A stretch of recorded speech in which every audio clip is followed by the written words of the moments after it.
An elven warrior trapped on modern-day Earth. Two friends with different destinies meet at a magical school.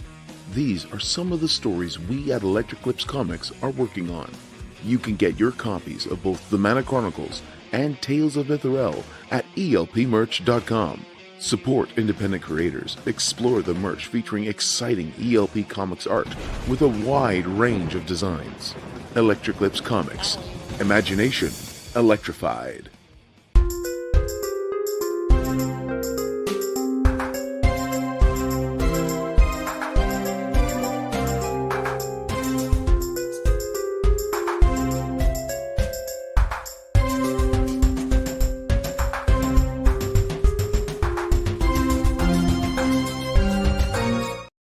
Welcome everyone to another Conversations in the Void. I'm your host Graveyard, joined as always with my off-screen producer Salem. Make sure to say hi to Salem.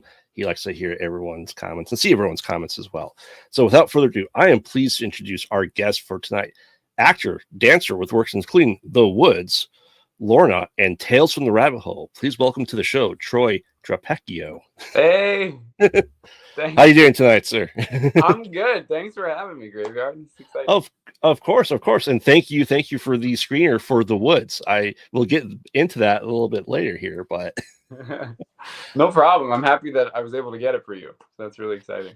Oh yeah, it's it's great to talk to people in the industry, and I don't do it to get screeners or anything like that, but I really enjoyed The Woods, and like I said, I can't wait to talk more about that. But before we get into that, we learned a little bit about you, Troy. So what really brought you into the world of acting? Was there anything that you remember seeing and go, I want to do that? I remember, my older brother did it, so I want to kind of copy him, Mm-hmm. But I remember in second grade, we're all putting on Alice in Wonderland, and I was the dodo bird. And I don't even remember what happened. I had so much fun. And everyone was like, "You're so good at this. This is great." And I was like, "Oh, okay." So I just kind of kept doing it, and I never stopped. It's been my thing ever since. That's awesome. I really enjoyed that when I was growing up too. Like I said, we talked about it before. I did theater and drama for all 4 years of high school. That was my art part of my high school degree. So, but unfortunately, I didn't do anything much with it for about 12-ish years of my life. But okay, hey, but yeah. I was the same way. I always did the musicals, and I measured my high school career in whatever show we were doing that year. Yeah. How many shows a year did you guys do? Because we did 3 a year. Yeah, we did 3. We did 2 plays and a musical. Okay. And I did a musical over the summer because I don't know what I would have done, I guess, if I didn't do that. That's awesome. Yeah, ours was 2 musicals and then 1 play. So nice. So I can't sing worth crap, so I would act in the play. I would never sing and dance on stage. So. Oh, that's fun though. So I am a Dutch man. We cannot sing nor dance. Good to know. So, you talk about you've been doing this forever, and we, as a horror show. Do you remember what your first horror movie was then? Oh my God. Okay. Scream 2 was my life. That was my childhood movie. If I'm having a stressful day, I put on Dewey's theme. Yes. From Scream 2. And it just zens me out, man. It's the best thing ever. Oh yeah. I love the soundtrack. I think Nick Cave does a phenomenal job scoring it as well. It's so good. They're all so good. And the new ones are good too. Yeah. I think so. I was, I wasn't old enough to technically see it in theaters of Scream and Scream 2. I saw it when it was released at home, but yeah, it's their classics and it shows what Wes Craven was really able to do with his meta. Yeah, exactly. And my cousin, who was always too afraid when we were kids to watched it now as an adult. And she texted me, she was like, "I feel changed. This is so good." I was like, "I know, I've been telling you." So definitely the Screams for sure. That's awesome, and I have a weird connection with the Scream bathroom girls from the first one they're making fun of Sydney. We know them. Oh no way! Yeah, we've the blonde where she's like, I bet she did it, right? Oh yeah. They have been in a couple of our indie horror production teams movies, and I'll be working with them hopefully later this year as well. Oh, that's sick. That's so cool. I remember she's like, "You're sick," and then she's like all sad, right, in the stall. That's so fun. But like I said, they're really great people. I enjoy both of them tremendously. I can't wait to actually work with them in person. That's really cool. Heck yeah. So, all right, now we're going to gauge your levels of horror. Are you ready for this? I'm ready. We always ask, what is the one horror movie that you think is underrated, or you find out that no one's seen other than Scream, that I'm sitting you down and watching this right now? Yeah, a horror movie. I'm probably gonna think of it as soon as we end the call. I mean, did you watch Last Night in Soho? Yes. The first half of that movie might be my favorite movie ever. Okay. I feel like it really shifts the second half. It changes. So this is not the most articulate answer, but I tell people all the time, that movie has it's just the colors, it's so rich, it's so fun to watch, and I feel like fans of the writer and director went to see it, but I feel like not a lot of people saw it, but maybe I'm wrong. Yeah, Edgar Wright did an amazing job. He integrates the music into his movies, every movie, perfectly. Yeah, it felt like you were in the 60s on the stage with them. It was such an experience. Yeah. I love that movie. My wife loves it too. It's just a phenomenal movie. It's just it screams almost Argento-esque vibes to it for us. Yeah. Oh, I love that. And I didn't know that. Did you watch Game of Thrones? Yes. The Queen of Thorns, grandmother Tyrell is in the back end of the movie, and I didn't know that because I watched Game of Thrones after, and she's the best part of that show. Oh yes, best part of that show, hands down. Oh, it's so good. So Troy, then on the opposite spectrum, is there any franchise or IP that you just go, I understand why there's so much love and why it's making $2 billion? Okay. I mean, I see all the trailers for all these movies like Longlegs and Smile, and they look fun. I haven't seen them. I can't speak to them whether I think they're good or bad. I just don't like body horror. Okay. It doesn't scare me at all. It just grosses me out. So things like that, where I'm like, this isn't even scary. It's just disturbing. You lost me. I'm I get it, but not my thing. Yeah. My wife, she loves 70s, 80s, 90s body horror because you can tell it's fake, right? But Hostels, the Saws, she refuses to watch them because they're too real. Or what about Nightmare on Elm Street 2? Is she a fan of that? Yes. That fake Cronenberg. Oh yeah. That skeeved me out. I couldn't do it. I mean, I did it. If I start a movie, I'm going to finish it. But I hated that. Yeah. But if you haven't seen Longlegs, I highly, highly suggest watching Longlegs. It's not body horror. Okay. If I was thinking of something else, then it might have been Smile. Yeah, Smile definitely has body horror, but not huge, but it's enough. It's enough. I thought of a better answer to the first question. Yes. If we have time. Twin Peaks. Okay. Yeah. That blew my mind. It blew my mind. And I mean, I could say I'm ashamed to say, because of my age, I only knew what it was because of Riverdale. Okay. Because everyone in the press junket for season 1 was like, oh, who killed Jason Blossom? Just like, who killed Laura Palmer? It's just like Twin Peaks. And I was like, what is Twin Peaks? Everybody's saying it. And that, honestly, Graveyard might have been the scariest thing I've ever seen. Yeah. I had literal nightmares about Bob. Couldn't sleep for a while there. That, I was shocked. So go watch Twin Peaks if you haven't, everybody. Yeah. I was alive when Twin Peaks was on, but I was not watching it. I was too young for my parents to let me watch it, most likely.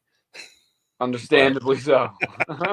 I showed them. I just watch nothing but horror movies all the time now. So. Yeah, you made up for it. Exactly. All right. So Troy, you talked about you got into acting at 2, and then you obviously went to theater school after high school too. So what was that like, and how that kind of prepare you for where you are now in your career? Good question. Okay, so I went to a conservatory in Okay. the city in New York. I'm from the suburbs outside of New York, and I started commuting and going to conservatory right at high school. And it kicked my ass. It absolutely like whipped me into shape. But that's what I signed up for. You know, I didn't want a norm. I didn't want to take math again. You know, I didn't want to do any of that stuff. So more than half of us dropped out. And Really? I feel like once you got to the end, it's like, all right, like there's something here. If I'm still here, there's something to this, right? Mm-hmm. And that school, it taught me how to be in the moment, and it taught me how to be in my body and not think about what the audience would want me to do, which I was always very good at doing, which that still comes in handy, but I needed to be able to just let it go and almost honestly kind of like black out and just exist, Right. because that's usually when the best acting happens, so they say, which I do believe. So that's what that place taught me. That's awesome. I agree. I it's not from nerves. Like when I do speeches and stuff like that, I black out. I don't know what I say. Yeah, exactly. They're like, how did you do that? I'm like, I don't know. I'm like, what did I do? Like, I hope it was good. Oh, well. Yeah, I mean but that's important. You know, it's stage in theater. You have live audience reactions, right? Versus film and TV, you don't get that until after the fact. Right. And you are not in charge of what take they choose. So you better like all of them. I learned that on one of my favorite things I've ever done was a short called Breakfast at the Bodega. And I remember watching it and being like, okay, like I remember the take that I liked, but it was still good. It's just every actor is going to be hard on themselves, but that was a good lesson to learn too. Like enjoy every take because it's not up to you. Right.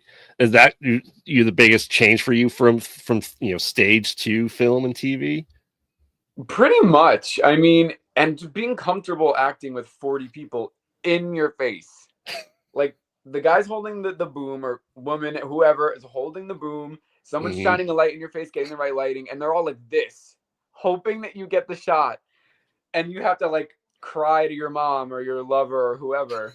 And you just do it. It's a definitely a learned skill to relax that much with all that attention on you. Whereas on stage, you can't see the crowd, but you feel it's different. Oh, it's so different. I love it though. Right. Because, you have to, they always say in theater, you play to the person in the last row. Right. So, I mean, your emotions, your body movement is, I would say, usually toned down for a film or TV show versus theater. Yes. And you know what? You can't hide on camera. You can hide on stage. You kind of got to use your hands to be a little bigger, right? Be a little exaggerated. On camera, if you fake it even a little bit, the audience can smell it. So you have to just let it all go. And it's exciting. It's exciting. Yeah. And that's the thing. Like, I remember when I joined the Horror Dads a couple of years ago, that we were doing the first film, and one of our leads, she's like, I can't have you watch me. Go hide behind the tree. All right. Yeah. Go to the sound from over there, please. For sure. I get it.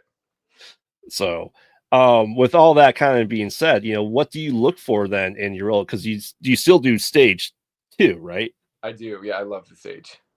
Love the stage. I'll never give it up.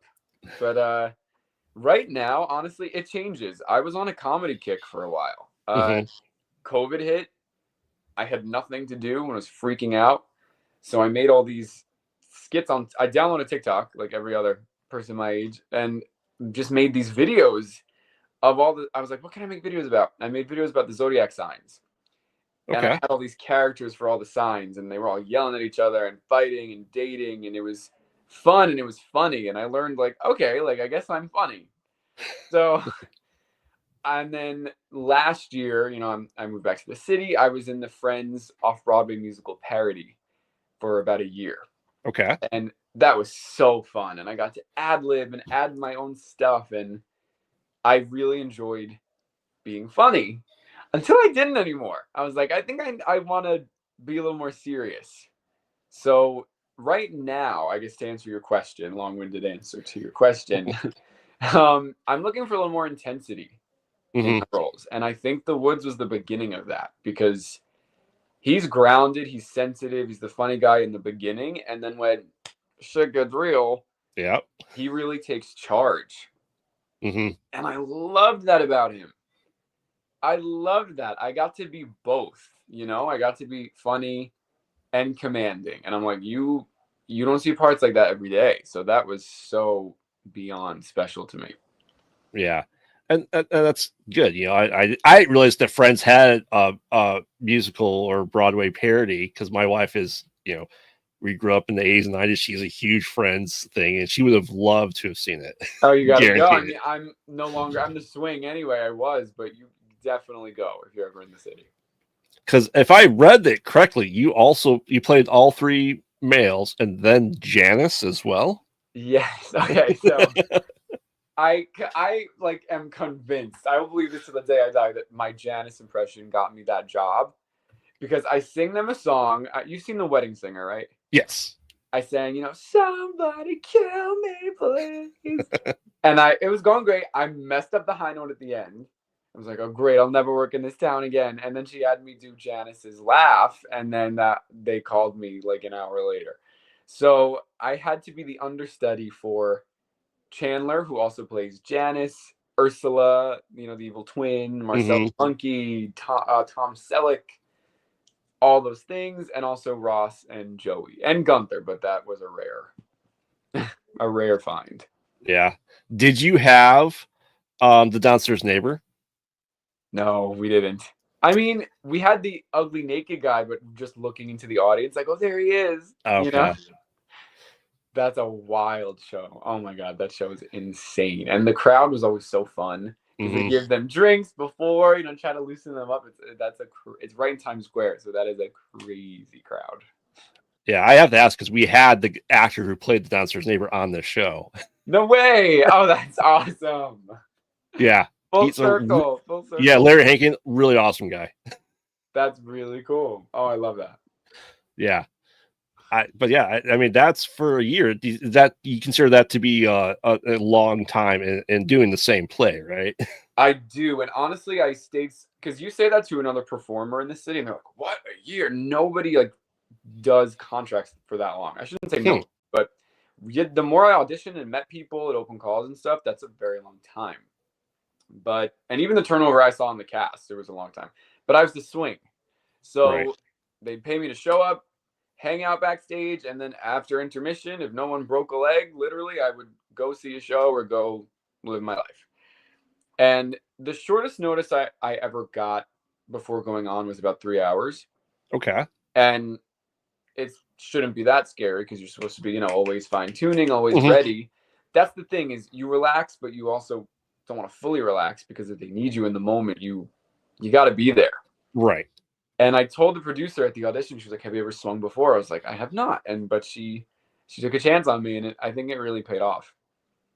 That's cool. It's I have great respect for people that can do that memorization to do that commitment to that type of show. We saw there was a Clue theater show that we saw a couple months ago. Oh, that's fun. And the thing that really boggled my mind was they would literally go into the audience and have people pick the person, place, and think. So it wasn't canned. So there's that many outcomes to it. That's cool. That's a lot of memorization. I had to do all that in high school. I'm like, that is a lot of work. It is a lot. I mean, yeah, it's a lot for sure. I definitely admire. Somebody was joking like, "Oh, 10 pages of dialogue, so fun." You know what I mean? Mm-hmm. But I think dialogue is way easier to memorize than like a monologue. Mm-hmm. Like that, you have to kind of just walk around your house and say it as many times as you can. And if you mess up, start over. Don't keep going. Start over until you can comb it through. I love improv. If I can improv, that is the best. But obviously, I try to give a scripted take as well to make everybody happy. But, right. Yeah. I mean, I said you're right with you'll be able to dialogue is that you have someone that if they realize that you skipped a spot, they could pick it up and you can play off of each other and get back to the same spot in the script. Mm-hmm. You know what show I was in high school that was crazy in terms of the script? 12 Angry Jurors. Okay. 12 Angry Men. Mm-hmm. The unisex version of that. Okay. Because it's just one long it's like a 2-hour long dialogue. And at one point there was a lull, and juror number 12 goes, I'm gonna fix the window. And we all look at her like, that is like at the end of the play. Like, clearly you forgot your line and jumped literally 40 minutes. Okay, so, and we just had to pull it. I don't know how we just pulled it back. The audience didn't know, but that was a challenge for sure. Yeah. And I want to talk about this. You talked about improv, right? So how, with your stuff, I really looking at like Into the Woods, because I feel like some of it was very, very heavily scripted, but I could definitely see scenes where you guys were able to improv and have just a dialogue, say, around the fire or walking or kind of background stuff. So I'm really glad you asked that, because Sarah, the writer-director, she had such a meticulous way of writing their dialogue, to a point where it's almost like mysterious as to what do they even mean by that? Are they, but the thing I loved most about working with Sarah, and I told her this, we got her a card at the end, and I made sure to write this in there, that she is a collaborator. She made me feel like I was part of the decision-making process. So she was open to improv and ad lib. And sometimes I think I was like, you want but this to be said, right? Like, you want this to be the point. She's like, yes, I want that to come across. I'm like, okay, we can work with that. And if it didn't come through, we would just try it again. Right. I didn't feel any pressure to like be word perfect, which if I need to be, I will be. But she just kind of let it all open. She let those doors open. And I think it really served the film. I think I got to know the character better. I think I got to know my fellow actors better, and our characters, the way they related to each other. And like, they've been friends for forever, right? So I think allowing us to just riff and enjoy each other in the moment is what created that feeling. Yeah, and I get that. With what I work on and what I help make is, we have our script is 50 to 60-ish pages just for the scenery setup and the points that we want to hit, and we have to get to that point, but we do let our actors do a lot of improv to get to that point. Yeah. Yeah, and honestly, that it helps, right? Sometimes the best is when the actors don't even know that you're rolling.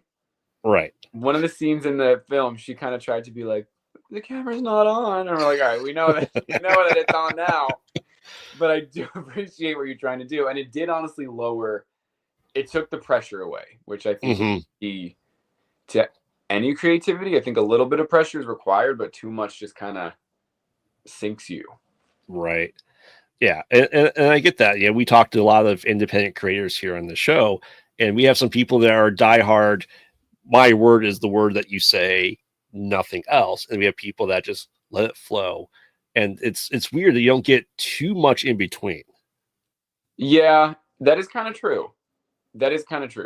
And I feel like for TV, it's usually like word perfect. Unless, I mean, the TV I've done, I've had only a few lines. But any improv I did was more with my face and my eyes. You still inject yourself, in there. You're not an automaton. But TV's because TV's so fast. Right. It's so fast. I just did one of those vertical shows, like a TikTok soap opera, basically. Yeah.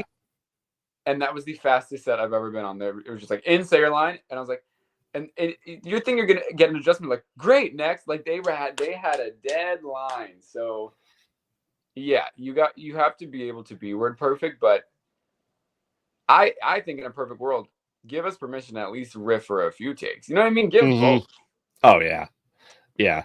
I get that. And that's what, with what we're doing, we are, like I said, we're primarily found footage indie horror, but we are moving towards more of a scripted piece for some of our movies. We have a TV show that we do that is essentially just short movies, 25-minute shorts, but we have like Tales from the Crypt, but found footage. Oh, cool. I love Tales from the Crypt. That's cool. So it's interesting to see, and working with the other actors and directors and writers that we have, and just seeing our different takes on stuff. So it is great to be able to work with these guys. I love it to no end. That's awesome. I was Yeah. thinking about the Santa Claus episode of Tales from the Crypt like today. Mm-hmm. I don't know why. Maybe I felt it. Maybe. Yeah, I love that show. But with all your stuff, stage obviously is stage, but for film and TV, do you have like a particular scene in mind that was just really difficult for you to shoot? Difficult to shoot. Well, my first thing was on a show called The Society Mm-hmm. in 2019, and I had one line, and you're thinking about how to say it. They put me in a trailer. It was Netflix, so they gave me a trailer for one line. I was like, "What the heck? Where am I?" And then so I'm thinking about how to say the line over and over again, and then you say it, and then you're like, "That sucked. Like, what was that?" And then you watch it, and you're like, "All right, like that wasn't that great, but it was the first time you're on TV like that, so you let it happen." I heard somebody say having one line is so much harder than having a whole scene, and I'm like, you are correct about that. And the last one liner I did was for HBO, Mm-hmm. and it was so exciting. It was for and just like that, Opposite Sarah Jessica Parker, right? Yeah, I was her Greek busboy, and I had one line, and like my voice cracked and it whatever, but like the facial expressions are what sold that performance for me. Like I can look back and be like, okay, like I do like these parts of that. So yeah, having one line is a lot of pressure. So whatever you can find around it to have fun, that is your ticket. Right, because it doesn't give you a lot of time to kind of make the character, right? Right, you gotta that's why you also though it kind of pressurizes you to be the character. You know what I mean? There's no like dilly dallying. Like I was that rude Greek busboy who did not give a shit about what Carrie was going through. Okay, I had tables to bust that I didn't actually want to bust. But anyway, that's awesome. Now, like I said, I don't want to spoil anything for The Woods for anyone who hasn't seen it. Go check it out. But you talk about getting into more serious stuff and kind of, let's say, horror thriller world, right? What's your ideal goal with do you want to do more stuff in like the horror thriller genre because it's more serious? I would, and you know what? This film in particular, it's not like we're talking about body horror and stuff because it's just not my thing.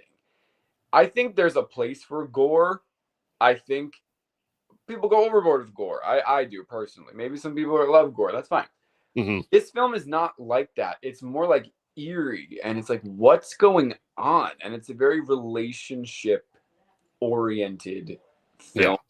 I love that. I can't get enough of it. I packed years of friendship into one line. You know what I mean? And I didn't even mean to do it. It just came out, and it's like this is what it's all about. So yeah, if the writing is there, I'm there, man. I love it.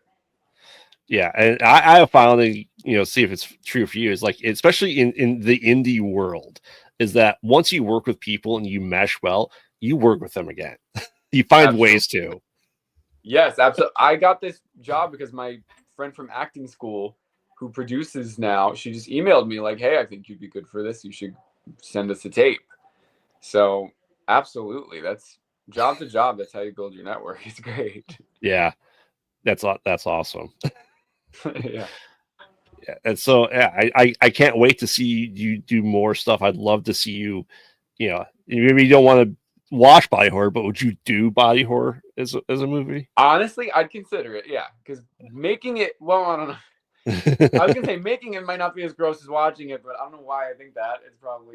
It depends. It depends. Let's go with that. No, I will never say never. Never say never. But yeah. Yeah. Yeah, this past July, I was able to be in the makeup chair for an hour and a half getting special effects done to my head and face. And I'm just going there like, this is awesome. Hey, that's great. I like this is exactly what I want to do. I was co-writer, I was assistant director on it, and I was in it as well. And it's just like sick. I was talking to the makeup guy. I go, hey, I know you're 5 hours for me, but like, you ever need someone to test stuff out? I'll drive up here and we'll make it happen. We can use my face and head as a guinea pig for any special effects you're trying to do. Oh hell yeah! And right, it's all about having friends who do that stuff. It's like, please test it out on me. What did you have? Like, it's not out yet. So, Okay. but it was essentially liquid latex built up around my head, and I had tubes hidden under it, going down my neck, down my shirt, into a cornfield about 20 feet away for the special effects we were doing for it.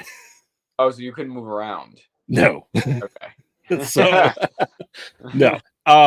It was, like I said, though, it was an absolute blast, and it's just, we have an ending scene in there, and there's fake blood, obviously, and people are like, oh, this is my only pair of clothes, don't get blood on it. I'm like, okay. I brought 2 pairs of the same exact outfit, one for clean, one for dirty. Okay. And I told the special effects, I could go dump all the blood on me. I was prepared. Yeah. That sounds like a lot of fun. That's cool. It is. You always hear about people like that have been sitting in the chair for 5 hours. Like, 5 hours might seem a little much. Hour and a half was nothing. Yeah, I was gonna say that's a good turnaround time for all the things I've just heard online. That's not bad at all. There you go. As this is saying, just wear a bunch of makeup, become a different character. I mean, that's very true. Vecna, yeah. Vecna, yeah.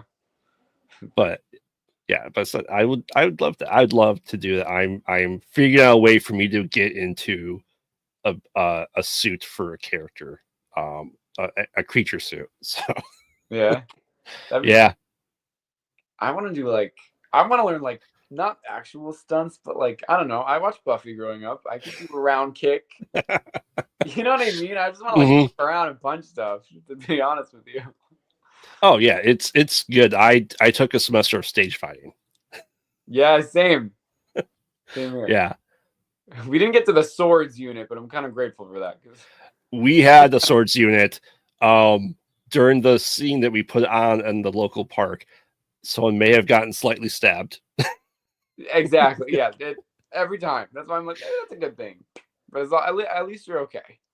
It wasn't me. It was the other person in the group. I did a fight scene where my neck got snapped, and and I had a microphone, and I didn't crack my neck for like a week. So when I turned my head, you heard the pop in the microphone. Oh my God, that's kind of incredible. Wow. So, all right. Just fun stuff like that. I was also a backyard wrestler, so I got used to throwing my body off stages and stuff like that. Me and my brother went through a WWE phase, for sure. Our poor couch. My mom hated that, but whatever. Sorry. Yeah, I can't do it so much. I'm an old man now, so same. I still will throw my body onto the ground. I'll regret it the next day, but I'll do it. Can't kill a good time, yeah. Exactly. All right, well, Troy, we are about ready to get into wrap-up questions. It's time. It goes fast for me. I hope it went fast for you. Yeah, I'm like, it's over already.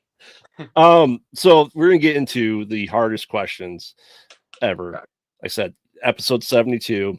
70 people have 70 people have answered this question one way. One person's answered the other.